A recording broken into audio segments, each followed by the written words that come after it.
ইতিহাস মানেই শুধু রাজা, বাদশাহ, যুদ্ধ আর সাম্রাজ্যের গল্প নয়। ইতিহাসের পাতায় এমন অনেক ঘটনা লুকিয়ে আছে যেগুলোর রহস্য আজও মানুষকে অবাক করে।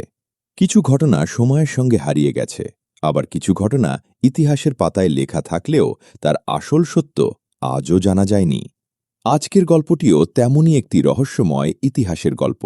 একটি ঘটনা যার সঙ্গে জড়িয়ে আছে ক্ষমতা, বিশ্বাসঘাতকতা এবং একটি হারিয়ে যাওয়া গোপন নথি। তাহলে চলুন ফিরে যাই বহু বছর আগের সেই সময়ে। সেই সময়ে পৃথিবীর বিভিন্ন জায়গায় একের পর এক শক্তিশালী সাম্রাজ্য গড়ে উঠছিল। রাজারা নিজেদের ক্ষমতা বাড়ানোর জন্য একের পর এক যুদ্ধ করতেন। একটি রাজ্য জয় করার পর তাদের লক্ষ্য থাকত আরও বড় একটি সাম্রাজ্য তৈরি করা। সেই সময়ে একজন শক্তিশালী রাজা ছিলেন। তার বিশাল সাম্রাজ্য ছিল।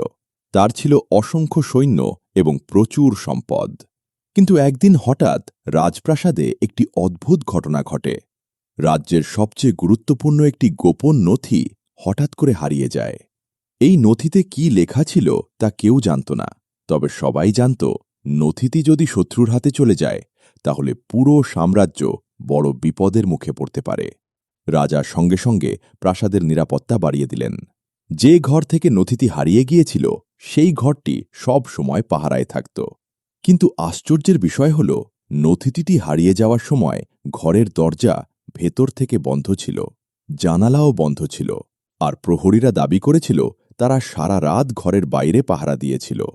তাহলে প্রশ্ন হল, নথিটি গেল কোথায় আর কে নিয়ে গেল? রাজা সঙ্গে সঙ্গে তদন্ত শুরু করার নির্দেশ দিলেন। প্রাসাদের একের পর এক মানুষকে জিজ্ঞাসাবাদ করা হলো, কিন্তু কেউ কিছু জানে না, কেউ কিছু দেখেনি।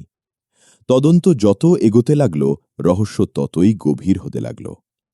কয়েকদিন পর রাজ্যের সীমান্তে একজন অচেনা ব্যক্তিকে দেখা গেল। তার কাছে ছিল একটি ছোট বাক্স। সৈন্যরা তাকে আটক করে বাক্সটি খুলে দেখতে চাইল, কিন্তু বাক্সটি খুলতেই সবাই অবাক হয়ে গেল, কারণ বাক্সের ভেতরে আসলে কি ছিল তা নিয়ে শুরু হলো নতুন রহস্য। কেউ বলল সেখানে রাজ্যের সেই গোপন নথি ছিল, আবার কেউ বলল বাক্সটি সম্পূর্ণ খালি ছিল। কিন্তু সত্যিটা কি ছিল তা আর জানা যায়নি, কারণ কয়েকদিন পর সেই অচেনা ব্যক্তিও হঠাৎ করে নিখোঁজ হয়ে যায়। তারপর থেকে তার আর কোনো সন্ধান পাওয়া যায়নি।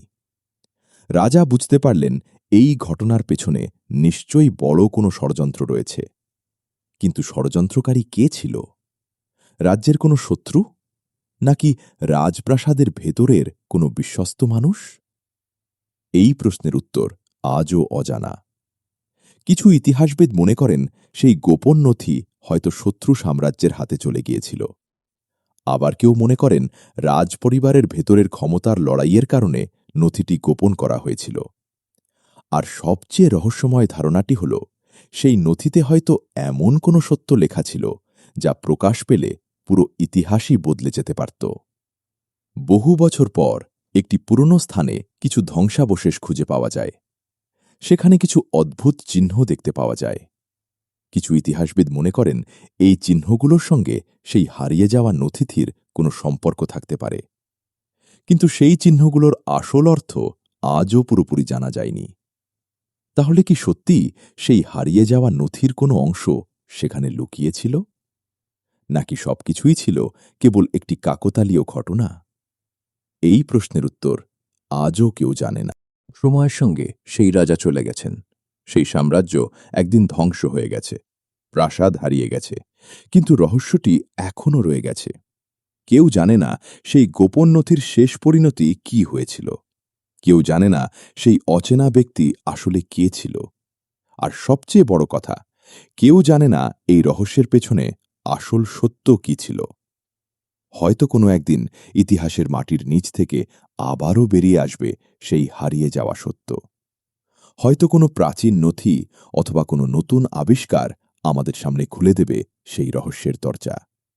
আর তখন হয়তো আমরা জানতে পারব ইতিহাসের পাতায় এতদিন ধরে লুকিয়ে থাকা আসল সত্যটি কি ছিল।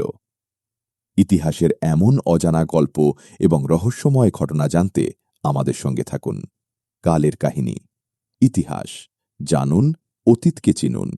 ভিডিওটি ভালো লাগলে লাইক করুন, কমেন্ট করে আপনার মতামত জানান এবং এমন আরও অজানা ইতিহাসের গল্প শুনতে কালের কাহিনী চ্যানেলটি সাবস্ক্রাইব করুন। আবার দেখা হবে ইতিহাসের আরেকটি অজানা অধ্যায় নিয়ে।